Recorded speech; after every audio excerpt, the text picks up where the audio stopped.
بسم اللہ الرحمن الرحیم۔ غسل کے دوران مدینہ کی ایک عورت نے مردہ عورت کی ران پر ہاتھ رکھتے ہوئے یہ الفاظ کہے کہ اس عورت کے فلاں مرد کے ساتھ ناجائز تعلقات تھے۔ بس یہ بات کہنا تھا کہ اللہ تعالیٰ نے اپنی ڈھیل دی ہوئی رسی کھینچ لی۔ اس عورت کا انتقال مدینہ کی ایک بستی میں ہوا تھا۔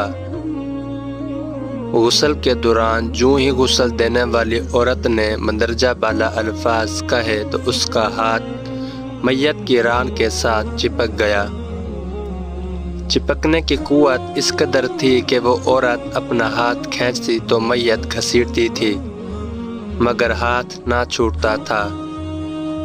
جنازے کا وقت قریب آ رہا تھا، اس کا ہاتھ میت کے ساتھ چپک چکا تھا، بے حد کوشش کے باوجود جدا نہیں ہو رہا تھا۔ تمام عورتوں نے اس کے ہاتھ کو پکڑ کر کھینچا، مروڑا، غرض جو ممکن تھا کیا، مگر سب بے سود رہا۔ دن گزرا، رات ہوئی، دوسرا دن گزرا، پھر رات ہوئی، سب ویسا ہی تھا۔ میت سے بدبو آنے لگی اور اس کے پاس ٹھہرنا بیٹھنا مشکل ہو گیا۔ مولوی صاحبان، قاری صاحبان اور تمام اسلامی طبقے سے مشاورات کے بعد طے ہوا کہ غسال عورت کا ہاتھ کاٹ کر جدا کیا جائے اور میت کو اس کے ہاتھ سمیت دفن دیا جائے۔ مگر اس فیصلے کو غسال عورت اور اس کے خاندان نے یہ کہہ کر رد کر دیا کہ ہم اپنے خاندان کی عورت کو معذور نہیں کر سکتے، لہٰذا ہمیں یہ فیصلہ قبول نہیں۔ دوسری صورت یہ بتائی گئی کہ میت کے جسم کا وہ حصہ کاٹ دیا جائے اور ہاتھ کو آزاد کر کے میت دفنا دی جائے، مگر بے سود۔ اس بار میت کے خاندان نے اعتراض اٹھایا کہ ہم اپنی میت کی یہ توہین کرنے سے بہرحال قاصر ہیں۔ اس دور میں امام مالک قاضی تھے۔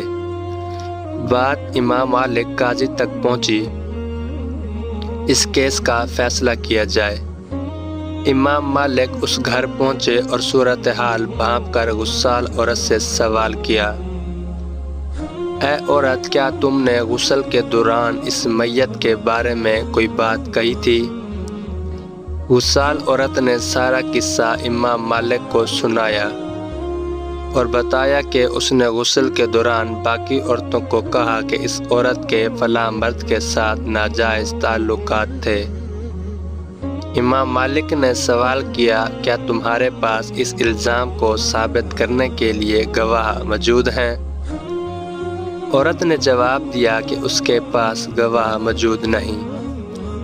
امام مالک نے پھر پوچھا، کیا اس عورت نے اپنی زندگی میں تم سے اس بات کا تذکرہ کیا؟ جواب آیا، نہیں۔ امام مالک نے فوری حکم صادر کیا کہ اس غسال عورت نے چونکہ میت پر تہمت لگائی ہے، لہٰذا اس کو حد مقررہ کے مطابق 80 کوڑے لگائے جائیں۔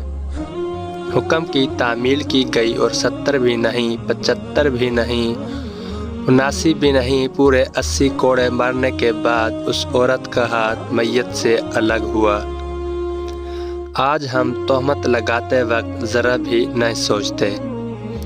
دوستو، امید کرتا ہوں کہ آج کی ویڈیو آپ کو پسند آئی ہوگی۔ اگر ابھی تک ہمارے چینل کو سبسکرائب نہیں کیا تو چینل کو ضرور سبسکرائب کریں تاکہ اس طرح کی مزید ویڈیوز آپ تک پہنچتی رہیں۔ ملتے ہیں ایک نئی ویڈیو کے ساتھ، تب تک کے لیے خدا حافظ۔